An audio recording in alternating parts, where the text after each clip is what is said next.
닐 워커의 아버지인 톰 워커는 투수였는데요. 1968년 볼티모어의 전체 9순위 지명을 받습니다. 그리고 1971년 더블A 경기에서 15이닝 노히터를 달성하는데요. 이런 말도 안 되는 결정을 한 당시 볼티모어의 더블A 팀 감독은 칼리 켄 주니어의 아버지 칼리 켄 시니어였습니다. 1972 시즌이 끝난 후 톰 워커는 푸에르토리코 윈터리그에 참가했고 로베르토 클레멘테와 친해집니다.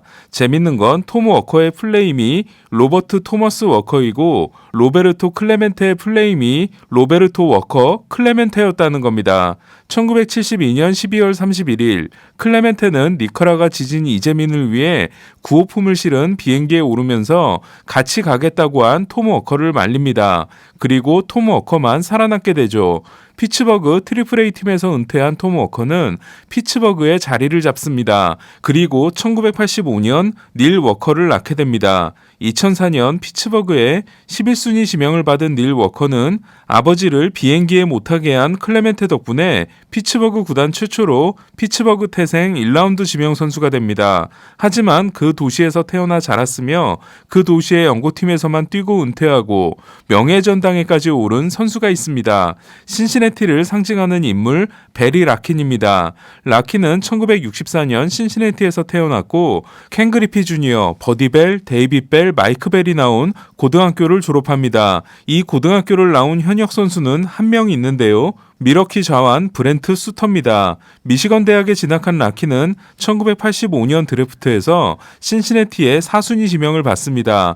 6순위에서 피츠버그에 지명을 받은 선수는 베리 본즈였습니다. 그리고 라키는 신시내티에서만 19년을 뛰고 은퇴합니다. 40세 시즌을 마친 라킨이 현역 생활을 더 이어가고 싶다고 했을 때 신시내티는 이를 거절했는데요. 신시내티에서 라킨과 함께 했던 짐 보든 워싱턴 단장이 오라고 하지만 라킨은 한 팀에서의 은퇴를 선택했습니다. 라킨과 같은 커리어를 가진 선수는 조 마우어인데요. 미네소타에서 태어나 미네소타의 전체 1순위 지명을 받고 미네소타에서만 15년을 뛰고 은퇴한 마우어는 다른 곳에서 대학 생활을 한 라킨과 달리 태어나서 단 한 번도 미네소타를 떠나지 않았습니다. 샌프란시스코 출신인 디마지오가 양키스, 플로리다 출신인 테드 윌리엄스가 보스턴에서 선수 생활을 한 것과 달리 본인의 고향팀에서 선수 생활을 시작한 레전드는 샌디 코펙스인데요. 뉴욕 브루클린 출신으로 농구 장학금을 받고 신시내티 대학에 입학했다가 야구팀의 서부 원정에 동행한 것이 투수를 하게 된 계기가 된 코펙스는 1954년 브루클린 다저스에 입단합니다. 다저스는 독특한 포수 계보가 이어지고 있는데요. 13년 동안 다저스에서 활약하고 은퇴한 마이크 소시아가 1라운드 지명 선수였던 반면 그 뒤를 이은 마이크 피아자는 1988년 62라운드 지명 선수였으며 큰 기대를 받았던 앙헬 페냐를 제치고 안방을 차지한 폴 로두카는 1993년 25라운드 지명 선수, BA 41위까지 올랐던 디오너 나바로를 제친 러셀 마틴은 2002년 17라운드 지명 선수, 그리고 유망주 순위가 더 높았던 키버트 루이스를 윌 스미스가 제치는 등 포수 포지션에서 언더독의 반란 또는 깜짝 데뷔가 이어지고 있는 겁니다. 이에 오늘은 폴 로두카 이야기를 해보려고 합니다. 로두카가 처음 데뷔했을 때 다저스 팬들은 열광합니다. 그가 브루클린 태생이었기 때문인데요. 이에 로두카는 브루클린이라는 별명을 얻게 되고 다저스 팬들의 엄청난 사랑을 받게 됩니다. 좋은 신체 조건을 가지고 있지 못했던 로두카는 고등학교를 졸업할 때 프로팀의 지명과 대학의 장학금 제안을 받지 못합니다. 하지만 그의 뒤에는 좋지 않은 형편이었음에도 전폭적인 지원을 해준 어머니가 있었는데요. 야구에 대한 지식이 뛰어났던 로두카의 어머니는 아들의 동체 시력을 길러주기 위해 자신이 던져준 콩을 빗자루대로 치게 하는 훈련을 하게 했습니다. 야구를 포기하는 대신 커뮤니티 칼리지에 그것도 겨우 들어간 로두카는 주니어 칼리지 리그를 박살낸 후에 야구 명문 애리조나 주립대에 진학합니다. 하지만 땅딸막한 체격을 가지고 있으며 운동 능력이 없어 보이는 로두카는 드래프트 시장에서 인기를 끌지 못했는데요. 다저스가 25라운드에서 지명을 한 다음 계약금 $5,000를 제시합니다. 아마추어 선수들은 에이전트를 쓸 수 없지만 에이전트가 후견인 자격으로 보너스 협상을 하는 게 관례였는데요. 벌랜더의 경우는 철강 노조 출신인 아버지가 직접 협상에 나서 312만 달러 보너스를 받아낸 바 있습니다. 로두카도 어머니가 직접 나섰는데요. 로두카의 어머니는 5천 달러였던 다저스의 제시액을 2만 8천 달러로 끌어올리는 데 성공합니다. 1996년 로두카의 어머니는 난소암으로 일찍 세상을 떠나게 됩니다.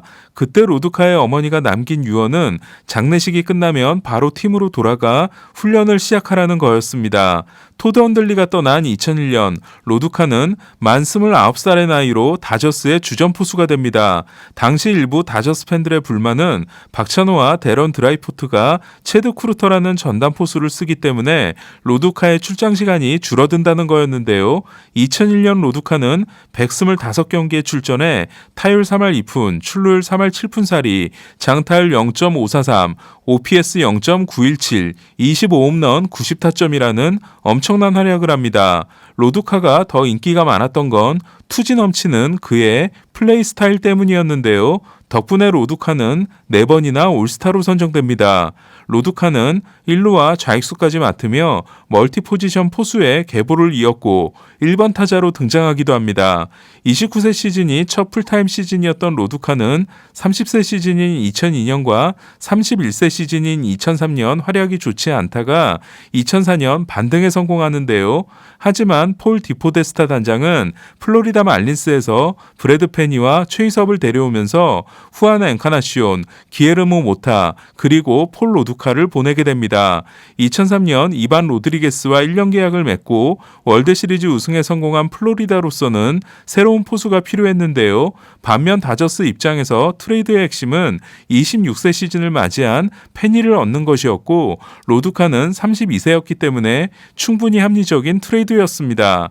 하지만 이는 로두카를 사랑한 다저스 팬들로부터 엄청난 역풍을 맞게 됩니다. 이에 토미 라소다를 포함한 다저스의 상황들이 움직임으로써 2004년 2월에 부임한 디포데스타는 다저스를 8년 만에 포스트 시즌 진출로 이끌었지만 이듬해 90패를 당하자마자 가차없이 목이 날아가게 됩니다. 그리고 페니는 2007년 올스타전 선발 투수와 사이영 3위에 오르게 되죠. 빌리빈의 오른팔이었던 디포데스타는 지금은 NFL 클리브랜드 브라운스의 CFO 최고 전략 책임자를 맡고 있는데요. 디포데스타는 영화 머니볼에 자신이 실명으로 나오는 걸 거절해 영화에는 하버드 대학 출신 디포데스타가 아닌 예일대 출신 피터 브랜드가 나오게 됩니다. 다시 로두카의 이야기로 돌아가서 이후 플로리다 말린스와 뉴욕 매치를 거쳐 내셔널스와 말린스에서 뛴 2008년이 36세 시즌이자 마지막 시즌이 된 로두카는 2007년 12월 다시 이름이 거론되는데요. 전 상원의원 조지 미첼이 특별위원회를 꾸려 20개월 동안 조사한 409페이지짜리 미첼 리포트가 발표됐기 때문입니다. 여기에 이름을 올린 89명은 베리 본즈, 제이슨 지안비, 게리 셰필드 등 발코 스캔들에 연루된 9명, 전 매츠 클럽하우스 직원 커크 라돔스키와 거래를 한 내역이 확인된 53명, 온라인 약국에서 구입한 16명, 자신이 금지 약물을 사용했다고 고백한 원리 조이너 등 2명, 그리고 기타 다른 방법으로 확인된 7명이 있었는데요. 가장 논란이 된 선수는 토론토에 입국할 때 발견된 정체불명의 가방이 누구의 것이었는지에 대해 논란이 있는 후안 곤잘레스입니다. 어쨌든 로두카는 가장 많은 선수가 적발된 라돔스키 스캔들에 이름을 올리는데요. 연방 수사관들은 라돔스키의 집에서 로두카의 자필 메모를 발견했고 로두카도 금지 약물 사용 사실을 인정합니다. 로두카의 심각한 문제는 자기만 사용한 게 아니라 라돔스키를 케빈 브라운과 에릭 가니에게 소개했다는 건데요. 로두카와 라돔스키에게 속아 치료 목적으로는 괜찮다고 잘못 알게 된 브라운은 2003년 211이닝 14승 9패 2.39를 기록하고 부활에 성공합니다. 그즈음 다저스의 경영진은 브라운의 약물 사용을 눈치채고 있었다고 하는데요. 이때 브라운을 덥석 무는 팀이 나타납니다. 제프 이버와 옌시 브라조반을 주고 데려간 뉴욕 양키스였습니다.